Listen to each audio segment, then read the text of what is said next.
You know what's crazy? For 3 years, 3 whole years, I was doing Joe Dispenza's meditations completely wrong. I would sit there every morning, eyes closed, visualize abundance, trying so hard to manifest money. While my nervous system was in full on fight or flight mode because I was stressed and anxious about my money. Listen to this though. Something finally shifted, and when it did, $17,000 appeared in my reality so naturally, it felt like it was always meant to be there. And the wildest part was that I didn't change the meditation, but I changed how I was being during the meditation and after meditation as well. So I really need you to hear this because it might change everything for you too. Because I used to approach manifestation like I was placing an order at McDonald's, right? I will have $17,000, please. I knew the work from the inside out. Like I could explain coherence to you, neuroscience, quantum physics, all that stuff. But I was still doing the meditation instead of becoming the meditation. Okay? Doing the meditation instead of becoming. And that is the gap that most people never bridge.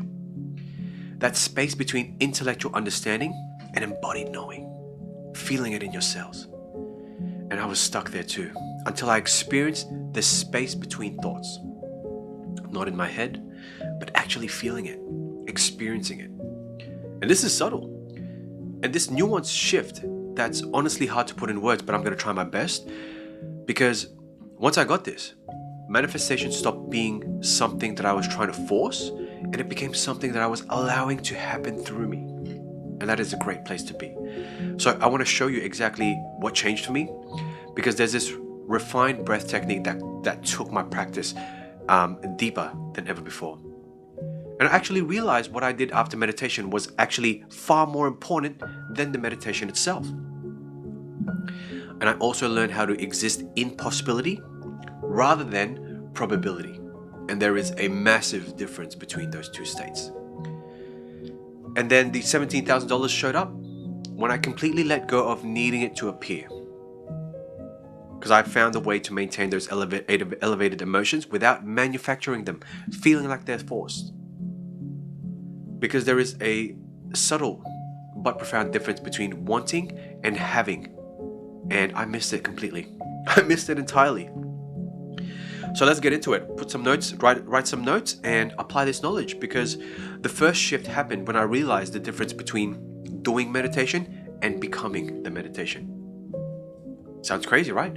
You see, when you are doing meditation, you are following steps. Like if you are like me, like you're checking boxes. Okay, I'm following a script. Let me relax my body. Okay, let me focus on my breath.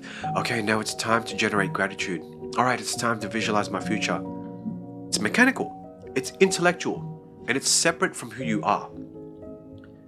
But when you are being the meditation, there is no separation between you and the practice. You're not following the steps, but you are embodying a state of being. You are not generating gratitude as an emotion. Listen carefully. You are gratitude as an experience, okay? You are not visualizing abundance as a possibility, but you are experiencing abundance as a present reality. Think about it like this. It's the difference between acting like you're in love and actually being in love. Like, okay, from the outside, everything looks similar, but from the inside, you can tell. You can tell because the experience is completely different. Now, listen carefully.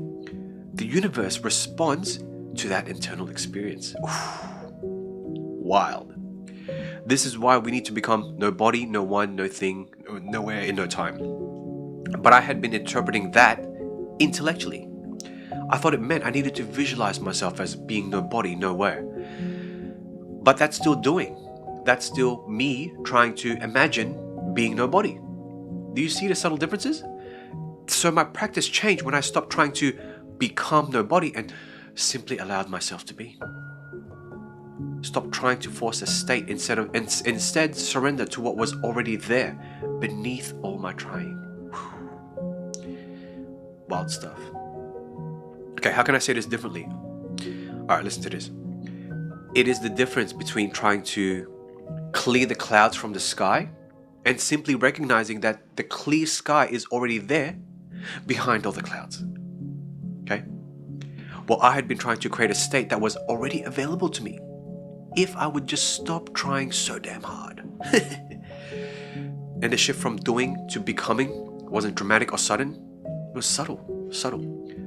Like a softening rather than a big trumpet or a big round of applause, right? Like slowly easing into a bath instead of jumping into a hot bath. And so it changed everything about how I approach meditation. I stopped seeing it as a task to complete and have a checklist and started experiencing it as a state to embody. And I stopped trying to go somewhere in meditation and started being fully where I was. And the second shift came to me when I finally understood what the space between thoughts are. And you got to listen carefully because this is a game changer. I understood it intellectually, like, okay, yeah, it is those brief pauses between one thought and the next. Got it. Our analytical mind is so cheeky, right? But I was still experiencing it intellectually rather than as a reality.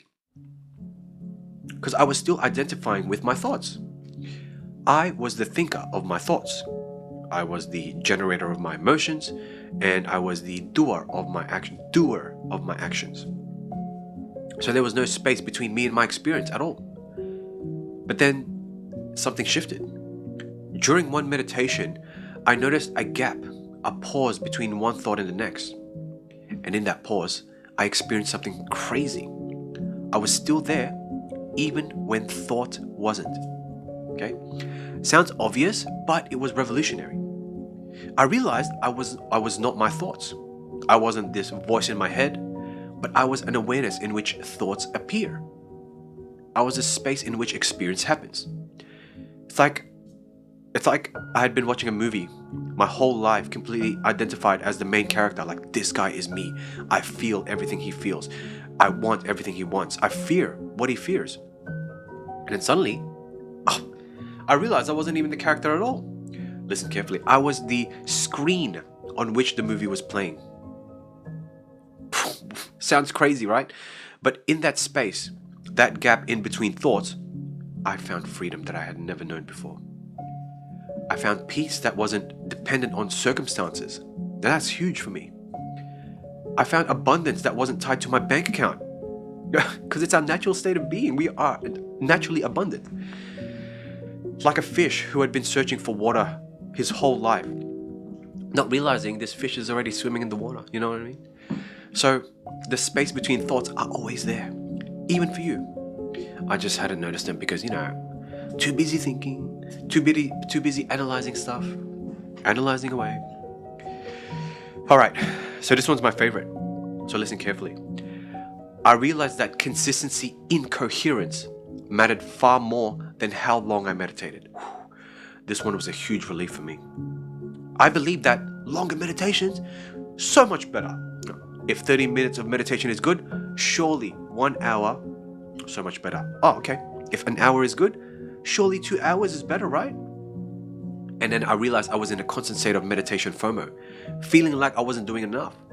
It got to the point where I was literally doing 4 hours of meditation a day. But when I discovered that the quality of coherence was far more important than the quantity of time spent in meditation, 10 minutes in a truly coherent state was more powerful than, 2 hours of struggling to maintain focus, analyzing away again. That is like thinking you need to spend 3 hours at the gym, and I used to do this, to get results, when actually a fully focused 20-minute high-intensity workout, more effective. It's not about the time, but it's about the intensity and quality of engagement. But when you get good at intensity, oh my God, the time spent in coherence, wonderful. And so coherent to me is alignment of thoughts, feelings, and actions. When your brain and heart are working together in harmony, you're in a coherent state. And it's from this state that we can effectively connect with the quantum field. Experience it. But I'd been approaching coherence as a destination rather than a practice. Like I needed to reach some perfect state of coherence and then maintain it for as long as possible. But here's what I realized, and listen to this. Coherence isn't a fixed state. It is a dynamic practice.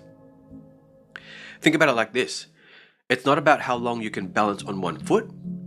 but it's about how quickly you can regain your balance when you start to wobble. It's not about never falling, but it's about learning to fall less often and recover much more faster, much quicker. So I shifted my focus from duration to consistency. Instead of trying to meditate for hours, I focused on maintaining coherence throughout my day. I developed what I call coherence check-ins. Like put an alarm on your phone and check with yourself throughout the day. Like check with your state and realign if necessary. Ooh, I'm a bit stressed right now. I'm a bit in survival mode right now. I can feel a bit tensed. Okay, let me go back into coherence. Powerful stuff. Sounds simple, but it's powerful. The fourth shift came when I learned to recognize and trust subtle intuitive nudges that were guiding me towards my manifestation. And this was perhaps the most practical shift of all. Because for the longest time, I'd been waiting for big in-your-face signs from the universe. You know what I mean? Like Moses from the Bible. I wanted that burning bush to talk to me.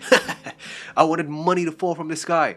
Like unmistakable synchronicities that will leave no doubt that, oh my God, this is from the universe. Like literally like a big sign saying, Kevin, go this way. But I discovered that the universe rarely shouts. Ooh, it speaks in whispers.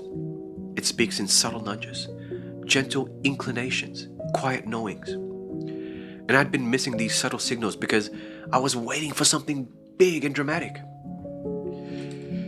That is like expecting me and I have a crush on you to show up with your door with a giant sign saying I like you, right?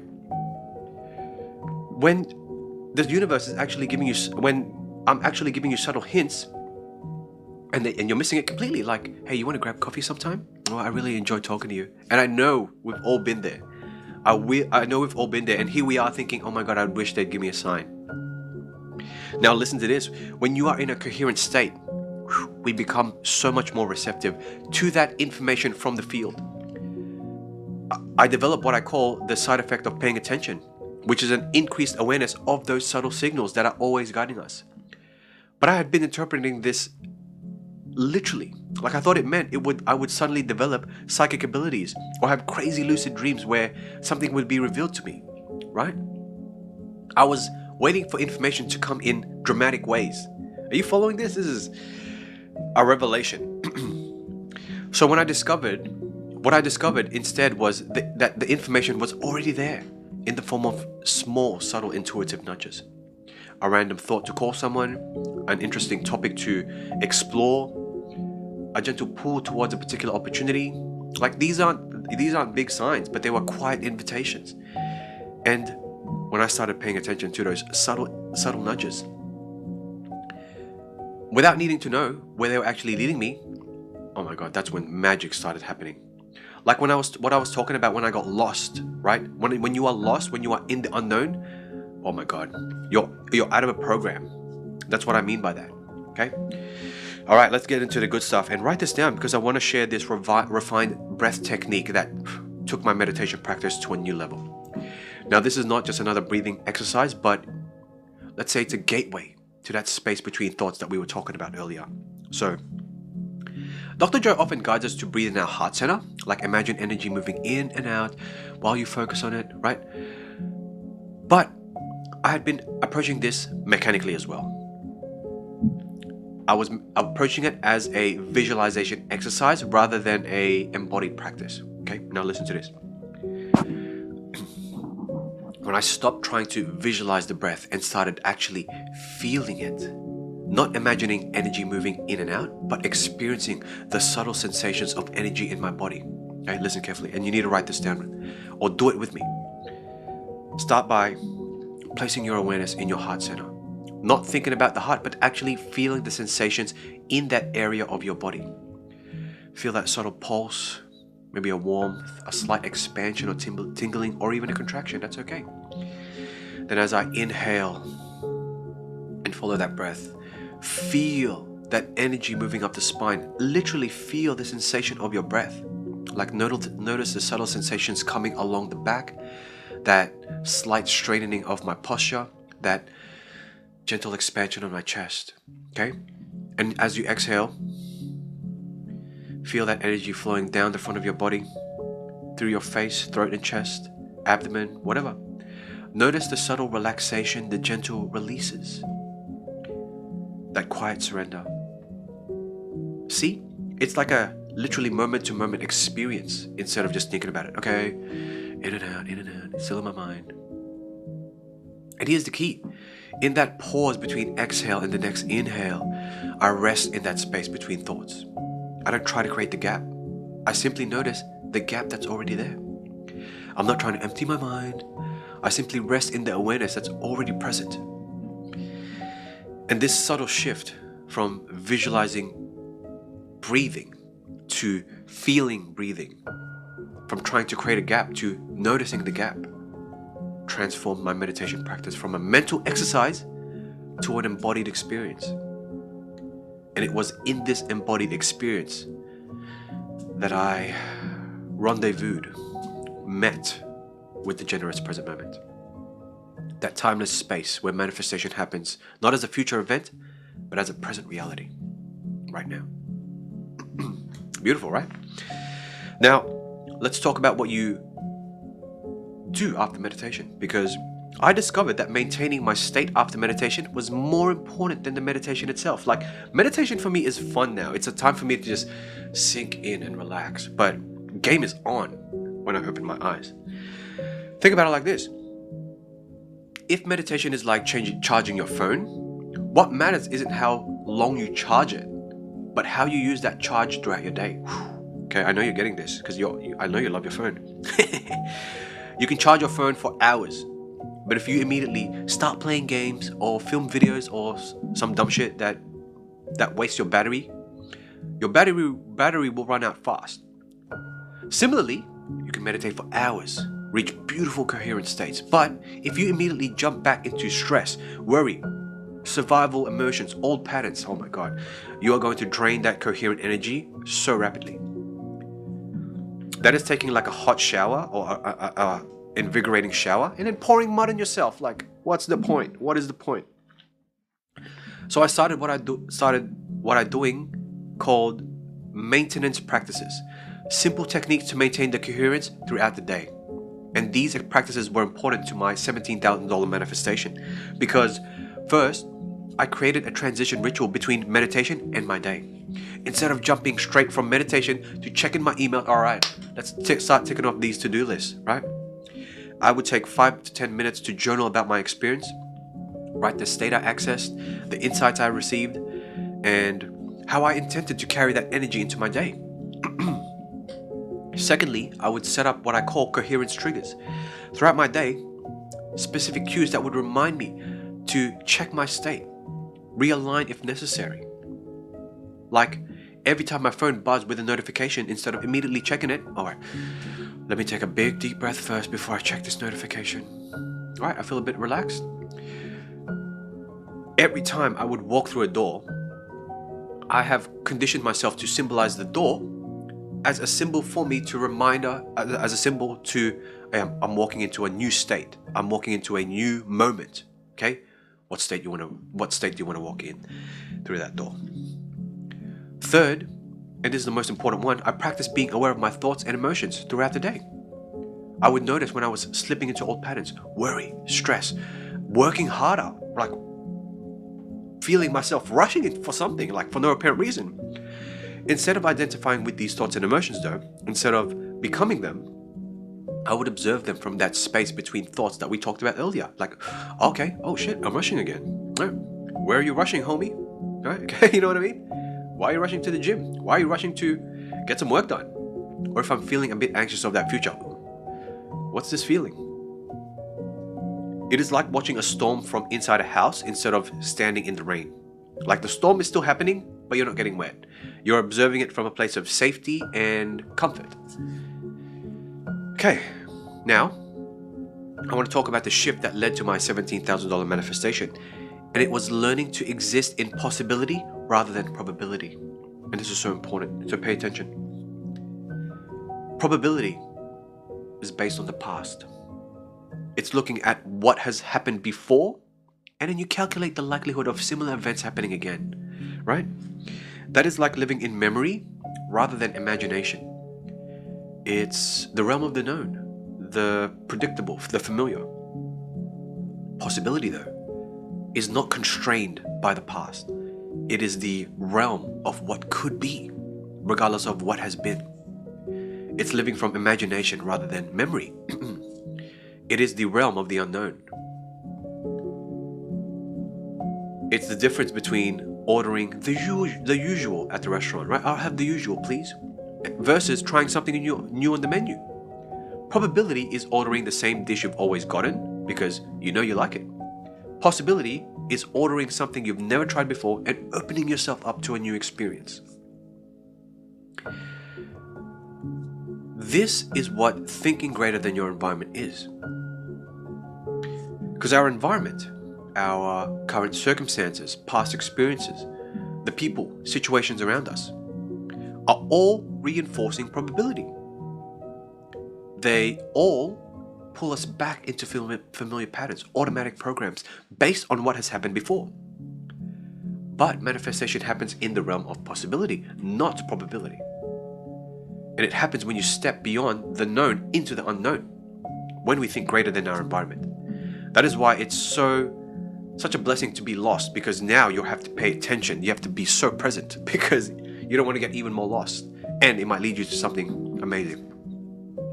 And so I realized I'd been living in probability without realizing it. Even in my meditation practice, I was subtly reinforcing probability. I was, visualizing a future based on my past experiences and my current understanding. I was trying to manifest with the constraints of what seemed realistic based on my past experiences. That is like trying to win the lottery and only allowing yourself to win $100 because that seems realistic, but hey, the jackpot is just as possible to you. But you've limited yourself to what seems probable. Stop being realistic, basically. When you are in the generous present moment, that timeless space between all possibilities, in that space, a $17,000 manifestation wasn't a future event that needed to be created. It was a present possibility that already existed and simply needed to be recognized and aligned with. And the crazy part is, when I learned to exist in possibility rather than probability, synchronicities just started to appear everywhere.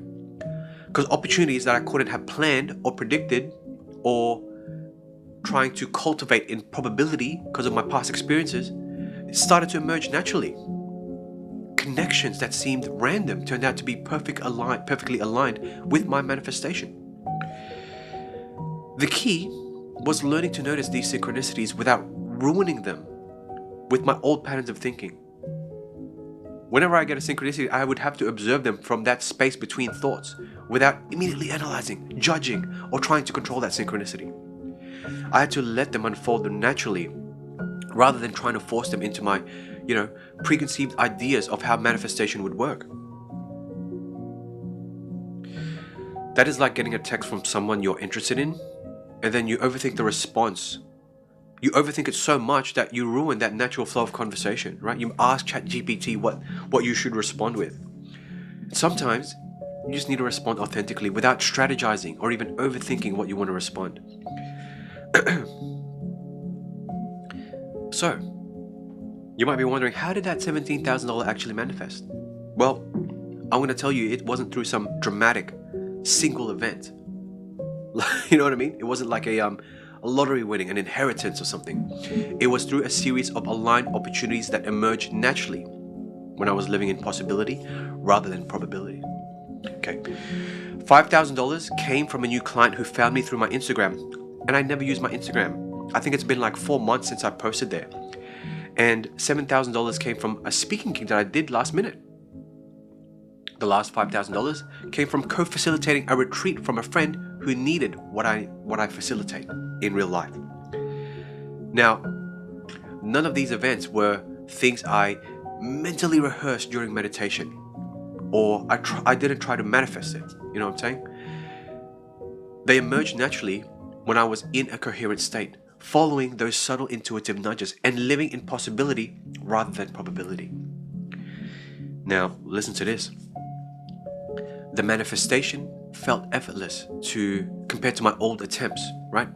In the past, I would try so hard to make things happen, to force opportunities, to try to control the outcomes. It has to happen like this. It has to happen through my business.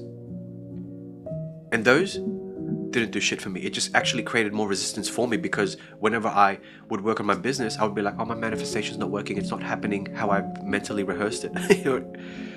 Right? But this manifestation felt like it was happening through me rather than by me. It felt like I was aligning with that flow that was already moving rather than trying to create my own flow through my own effort. And the surprising part, the manifestation appeared when I completely let go of the outcome. Not in a passive way, but in a trusting way, a knowing way. I let go of the attachment of how and when it would appear, while maintaining the coherent state of already having what I had desired. Remember, manifestation isn't about getting something you don't have, but it's about aligning with what already exists as a possibility in the quantum field. And it's not about creating through effort. It's about receiving through alignment. The $17,000 didn't come because I was trying so hard to make it happen. But it came when I learned to align with the flow that is already moving. To follow the breadcrumbs that were already being laid out. To receive what was already being offered. And this is available to you too.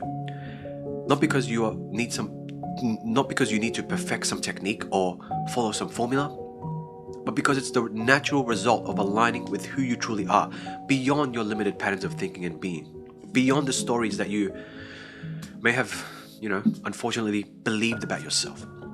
Society's programming, beyond all of that. By the way, if you're someone who's done all the work, read all the books, done programs, maybe even hired coaches as well, but you still feel like you're stuck hitting an invisible ceiling, I want you to know that the real shift doesn't come from trying harder, like what I talked about in this video, but it comes from upgrading the identity and your nervous system that actually run the show. That's what changed everything for me and my clients like Tucker, Tanya, and Laika. And if you want to see exactly how we broke those old patterns for good and how you can map out your own breakthrough, there is a link in the description that takes you straight to the details about my private mentorship. And you'll see how the process actually works and why it's different from everything else out there. Because if you're ready to stop circling the same problems, just in a different day, and step into your next level, your next chapter in life, then click on the link below and let's see if it's a good fit. And if it is, let's talk.